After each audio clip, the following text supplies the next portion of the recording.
Legno Interni, falegnameria dal 1946. Rivenditore di porte a Udine, Gorizia e Trieste. Porte blindate, pavimenti, serramenti, scale, arredi su misura. Punto di riferimento nella qualità e nel design. La falegnameria opera nel campo dell'artigianato e mette a disposizione del cliente la sua conoscenza per offrire un prodotto all'avanguardia in grado di soddisfare anche i clienti più esigenti. Legno Interni, la tua casa su misura.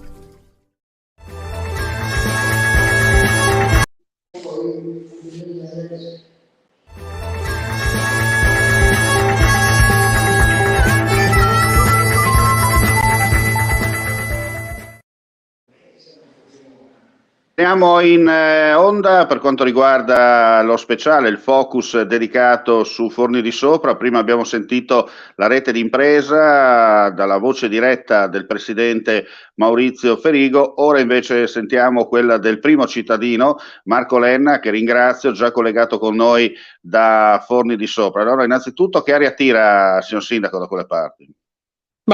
C'è una situazione di tranquillità, di preparazione alla stagione, chiaramente la stagione invernale, con una sorta un po' di preoccupazione su tutto quello che sta accadendo dal punto di vista di tutti i rincari che attualmente ci sono in campo, insomma. Ecco, chiaramente lei in questo momento si trova nel Palazzo Comunale perché sta, come si dice, sbrogliando la matassa per quanto riguarda ogni giorno quello che arriva, no? Perché sappiamo che la burocrazia quando arriva, arriva, però non si sa mai quando va via, no?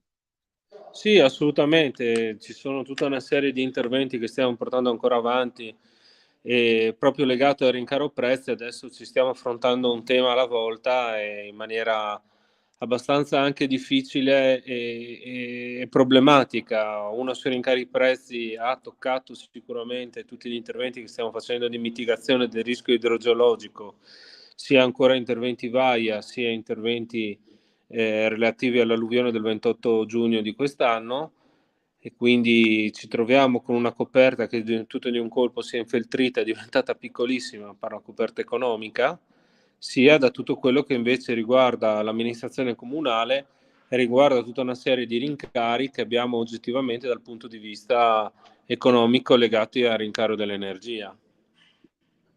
Per quanto riguarda, abbiamo sentito prima il turismo estivo, possiamo dire un bilancio più che positivo, seppur in questo periodo non si vive, come si dice, di vacche grasse, ma purtroppo di vacche magre. Tra poche settimane partirà la stagione invernale e sappiamo che Forni di Sopra è uno dei poli turistici della regione ambiti da parte dei sciatori amatori e non solo, no? Sì, Forni di Sopra è il terzo polo a livello regionale turistico in quantità di presenze e di affluenza delle persone.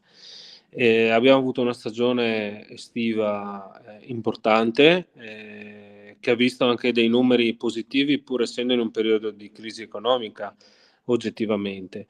Forse chiaramente il turismo è abbastanza cambiato perché magari prima avevi delle famiglie che si fermavano una settimana intera o 2 settimane, oggi invece è più un turismo dell'ultimo minuto che si ferma 1 o 2 giorni.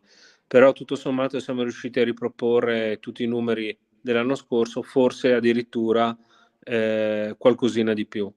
Sulla stagione invernale che adesso andiamo a affrontare, chiaramente la stagione invernale affronta un tema importante che adesso sono i costi energetici. Noi, bene o male, siamo riusciti come comune a fornire ad alcune strutture comunali, scusate, private, la rete di teleriscaldamento che quindi ha portato dal punto di vista della fonte termica un notevole risparmio economico.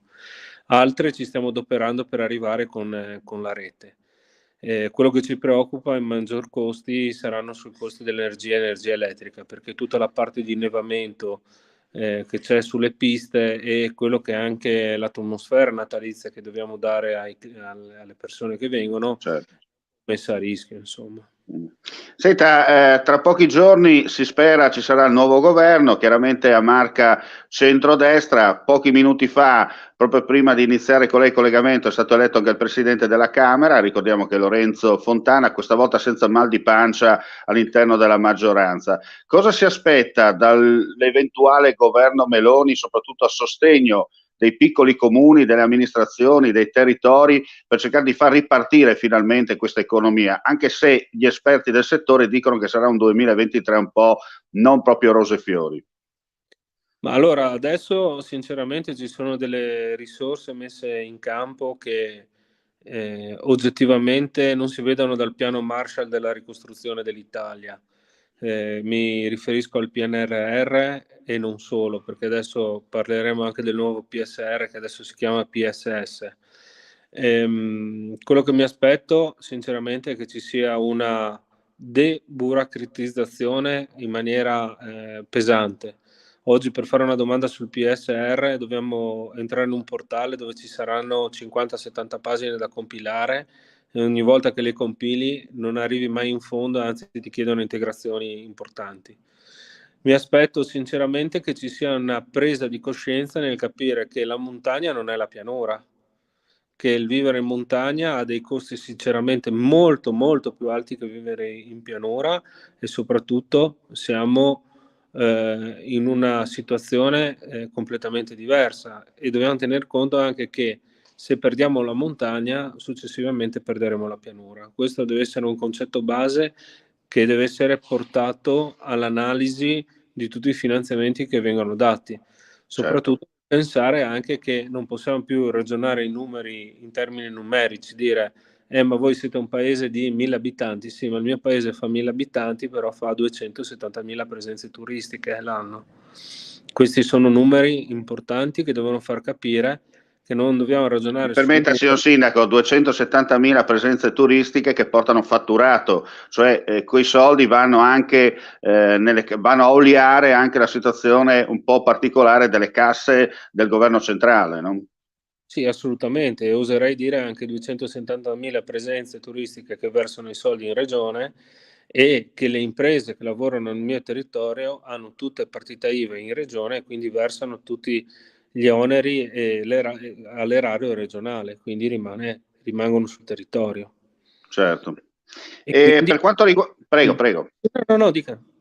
Ma volevo chiederle, per quanto riguarda invece le collaborazioni, perché lei ha detto una cosa importante, no? Si parla di piccoli comuni e via dicendo, ma oggi come oggi, visto che ha citato il piano Marshall, io dico questo è un secondo posto orcolato in un certo senso. Dunque il Fasen di Bessoi andava bene magari nel 1976, oggi nel 2022 invece il Fasen di Bessoi dovrebbe essere un po' allargato con un altro concetto, no? Allora la domanda è questa, con i suoi colleghi della zona sia delle Dolomiti Friulane e della Carnia, c'è collaborazione?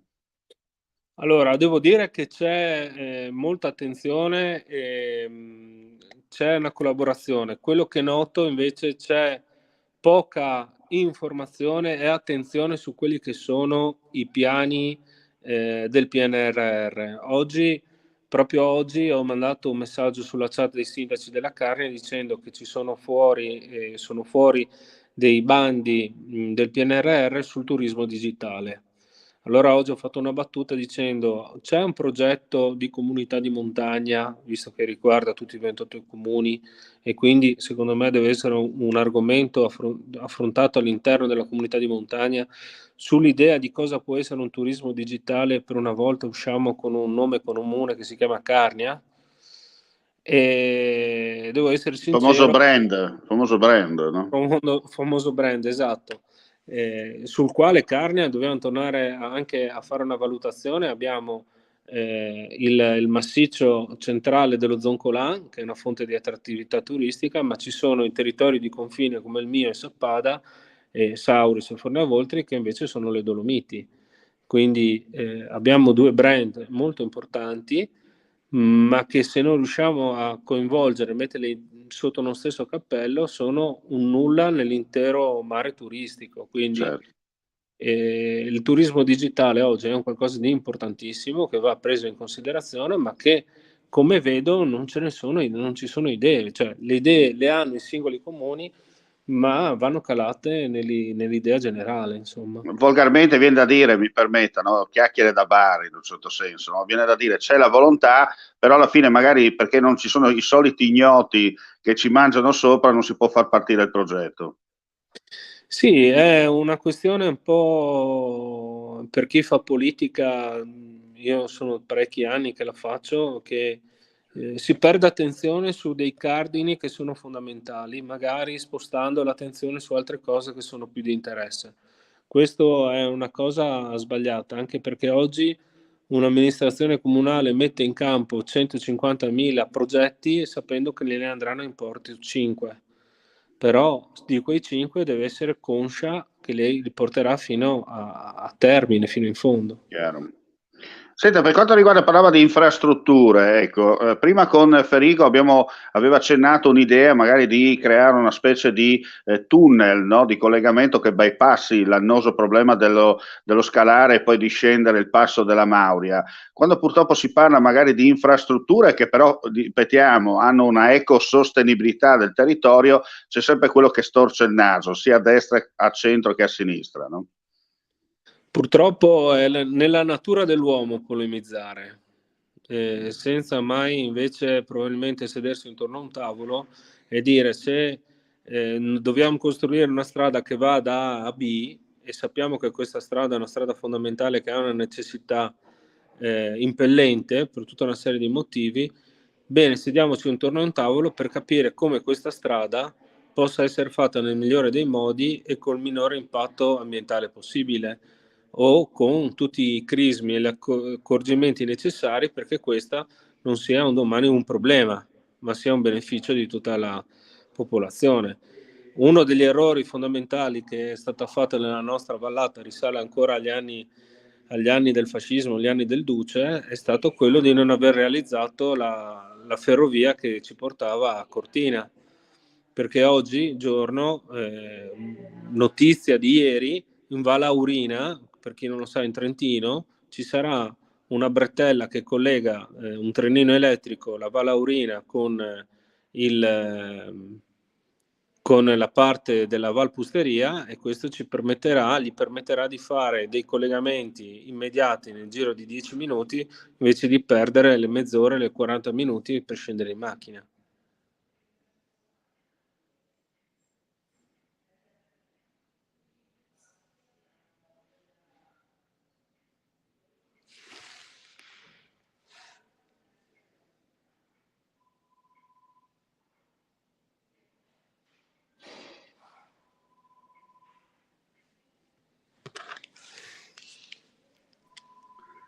Vediamo se Marco Lenna mi risente. Il bello Sì? della diretta, signor Sindaco, come lei ha parlato del Duce, siamo andati in nero, tanto per essere chiari, no?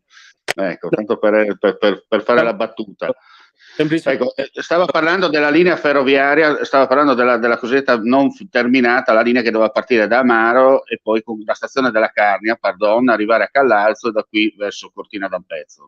sì, tra le altre cose, è proprio in queste notizie di questi giorni qua che nella Val Aurina, una valle al confine con l'Austria, stanno realizzando questa linea ferroviaria, un treno elettrico chiaramente, che gli permette a quelle case di un piccolo paese di poche centinaia di abitanti nella Val Aurina di collegarsi con le infrastrutture della Val Pusteria e con chiaramente Bolzano in poco meno di 20 minuti quando in macchina solo da scendere a Valaurina e arrivare all'innesto ci impiegherebbero 45-50 minuti.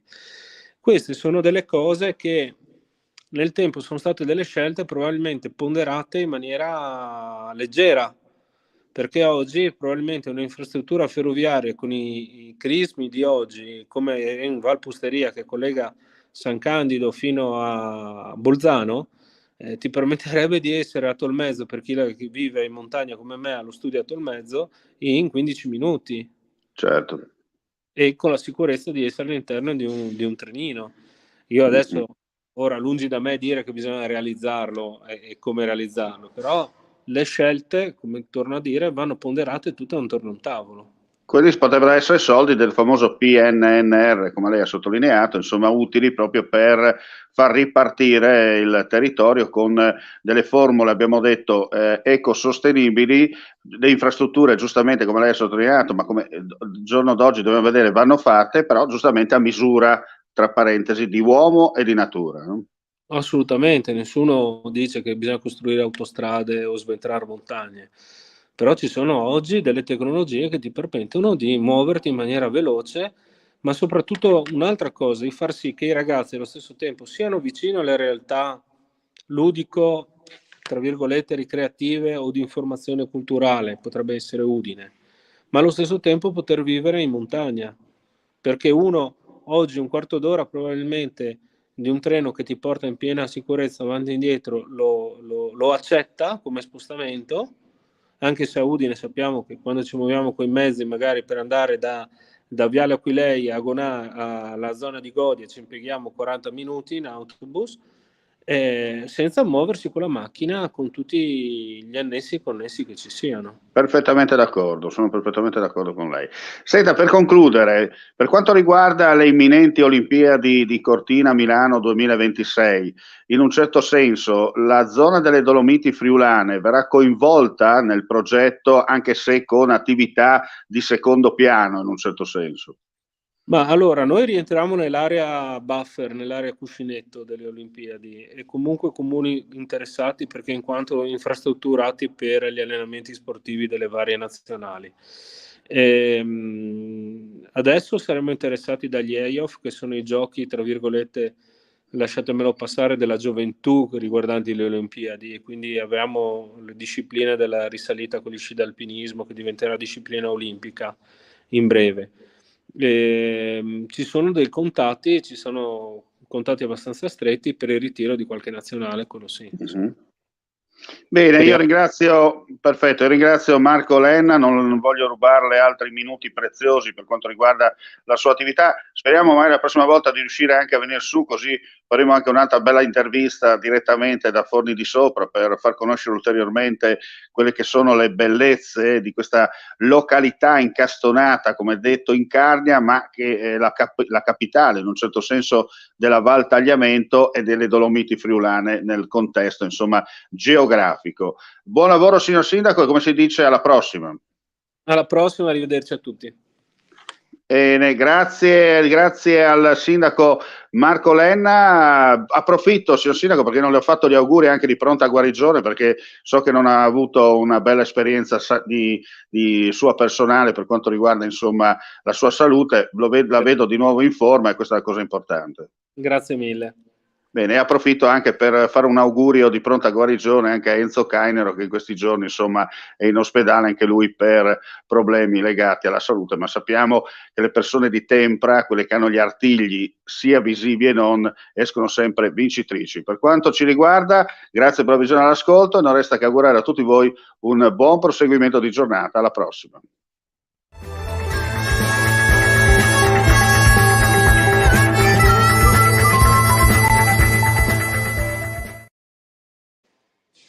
Ok? Bene, ci sentiamo quando vieni su. Ciao. Bene, siamo fuori? Ok, perfetto.